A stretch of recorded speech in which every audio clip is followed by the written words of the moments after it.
il faut se préparer une belle mort. Nous savons que dans la Torah, il y a 4 sentences de mort. Et une des 4 sentences de mort est ce qu'on appelle la srefa, c'est-à-dire de brûler. La Gemara dans Psachim Aïnhe Amud Aleph nous dit la chose suivante. On aurait pu croire que cette sentence de mort aurait pu être le bûcher, puisqu'il est écrit qu'il faut brûler. Le meilleur moyen, c'est de mettre le coupable sur le bûcher et d'y mettre le feu.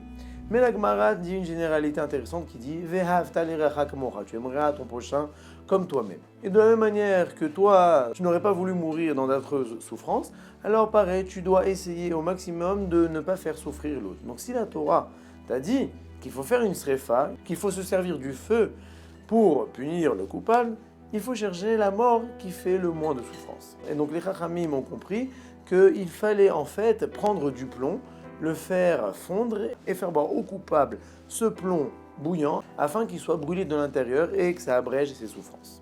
Donc la généralité de Vaftal et d'aimer son prochain va même jusqu'à la mort. Mais nous pouvons aussi l'appliquer à nous-mêmes. Comment ? Nous savons que nous sommes composés d'une neshama et d'un corps. Après 120 ans, la neshama quitte le corps. Mais le problème, c'est que souvent, la neshama a beaucoup de mal à quitter le corps dans lequel elle a résidé des dizaines et des dizaines d'années. Pourquoi ? Puisque si le corps a tiré de son côté matériel, donc la neshama s'est un peu attachée à cette matérialité. Si bien, lorsque la personne doit rendre son âme à Kadosh Baruch Hu, donc la neshama a beaucoup de mal. Et la Gemara dit c'est comme si que nous essayons de tirer une étoffe de laine des buissons épineux. C'est très dur et qu'il en reste.